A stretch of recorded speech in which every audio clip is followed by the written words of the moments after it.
कुछ ही दिनों के बाद अर्चना गर्भवती हो गई। उसे हवेली में रहते हुए 6 महीने से ज्यादा वक्त हो चुका था और इन 6 महीनों में उसने नोट किया कि जब से वो गर्भवती हुई है उसकी सास अचानक से आकर उसके पेट पर हाथ फेरने लगती और अजीब से अंदाज में उसके पेट को घूरने लगती।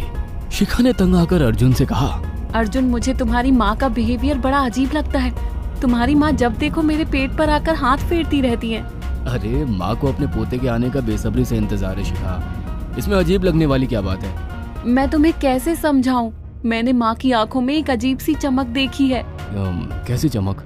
शिखा के मुंह से अचानक से एक अल्फाज निकल गया, जैसे किसी डायन की आंखों में होती है। शिखा की बात सुनकर अर्जुन का गुस्सा 7वें आसमान पर पहुंच गया। वो गुस्से से चीखते हुए बोला, खबरदार शिखा, आगे एक शब्द मेरी माँ के खिलाफ मत निकालना, नहीं तो मुझसे बुरा कोई नहीं होगा। तुम्हें शर्म आनी चाहिए शिखा। जब से तुम यहाँ पर आई हो तब से मेरी माँ तुम्हारी कितनी चिंता करती है।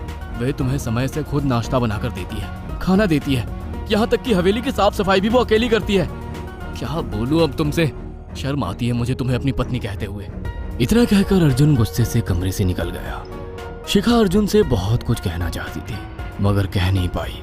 उसने महसूस किया था कि चाहे कितनी भी तेज आंधी और तूफान आए मगर हवेली के अंदर धूल की एक परत तक नहीं जमती थी और दिन ब दिन अर्चना के चेहरे की झुर्रियां कम होती जा रही थी। ऐसा लगता था मानो वो जवान हो रही हो। शिखा के अब 9 महीने कंप्लीट हो चुके थे और एक रात अचानक उसे प्रेगनेंसी पेन होने लगे। वो दर्द से तड़पने लगी। ये देखकर अर्जुन घबरा गया। वो दौड़ा दौड़ा माँ को बुलाकर लाया और बोला, माँ, हमें तुरंत शिखा को किसी अच्छे हॉस्पिटल में एडमिट कराना होगा।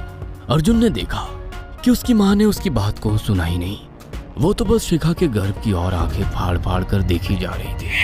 अर्जुन एक बार चिल्लाकर कहा, माँ, हमें शिखा को इसी वक्त हॉस्पिटल में एडमिट कराना होगा। नहीं, शिखा की डिलीवरी हॉस्पिटल में नहीं, इसी हवेली में होगी।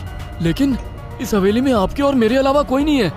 तभी शिखा दर्द से तड़पने लगी। अर्चना ने अपने बेटे को धक्के देकर कमरे से बाहर निकाल दिया और दरवाजा बंद कर लिया। अर्जुन हक्का बक्का रह गया। अर्जुन दौड़ता हुआ गांव की ओर गया। उसने देखा कि गांव में एक पेड़ के नीचे गांव के सभी बुजुर्ग इकट्ठे थे। उनके हाथों में जलती हुई मशालें थी। अर्जुन उनके पास पहुंच गया और बोला, मेरी मदद कीजिए, मेरी बीवी को प्रेगनेंसी दर्द हो रहे हैं। आप प्लीज किसी दाई को बुला लीजिए, जितना पैसा चाहिए देने को मैं तैयार हूँ। तभी उसके कानों में गांव के सरपंच की आवाज टकराई, बेवकूफ लड़के, तू अपनी बीवी को एक डायन के यहाँ पर मरने के लिए छोड़ आया। क्या कहना चाहते हैं आप? आप जानते हैं आप क्या कह रहे हैं? वही जो तू सुन रहा है। तेरी माँ एक डायन है।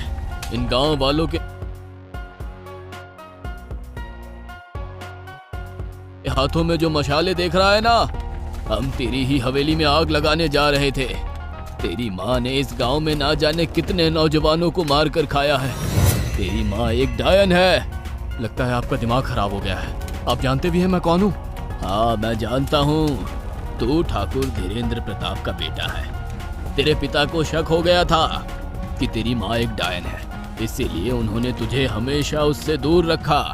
पहले तेरी माँ ने तेरे पिता को मारा और धीरे धीरे करके वह हवेली के सारे नौकरों को मार कर खा गई और फिर गांव वालों को भी मारने लगी और अब तो तेरे होने वाले बच्चे को खाएगी, क्योंकि डायन को नवजात शिशु का मांस खाना बहुत पसंद होता है। अगर मेरी बात पर यकीन नहीं है तो चलकर मेरे साथ तो खुद अपनी आंखों से देख ले। इतना कहकर सरपंच अर्जुन को लेकर हवेली की ओर चल पड़ा। उसके पीछे कई लोग थे जो जलती मशाले पकड़े हुए थे। हवेली के अंदर घुसकर उन्होंने उस कमरे के दरवाजे को तोड़ दिया जहाँ पर शिखा थी। कमरे का मंजर देखकर अर्जुन के रोंगटे खड़े हो गए। उसने देखा कि उसकी माँ एक बेहद भयानक रूप में उसके बच्चे का मांस खा रही थी और उसकी पत्नी शिखा फर्श पर मरी हुई पड़ी थी और पूरा फर्श खून से लाल था। अर्जुन को अपनी आंखों पर यकीन नहीं आ रहा था कि तभी उसकी माँ उसके ऊपर झपटी। सरपंच ने चीखकर कहा, अरे इस डायन को आग लगा दो, जिंदा जला दो इसे और साथ ही साथ इस हवेली को भी। सभी लोगों ने जलती हुई मशाले डायन के ऊपर फेंक दी। देखते ही देखते डायन दर्द से चीखने और चिल्लाने लगी और कुछ ही देर में वो जलकर राख हो गई। हवेली में आग लगते ही सभी लोग अर्जुन को खींचकर बाहर ले आए। अगले दिन अर्जुन अपनी पत्नी की यादें साथ लेकर आंखों में आंसू लिए दोबारा लंदन वापस चला गया। अगर आपको हमारी ये कहानी पसंद आई हो तो इसे लाइक और शेयर करना ना भूलें।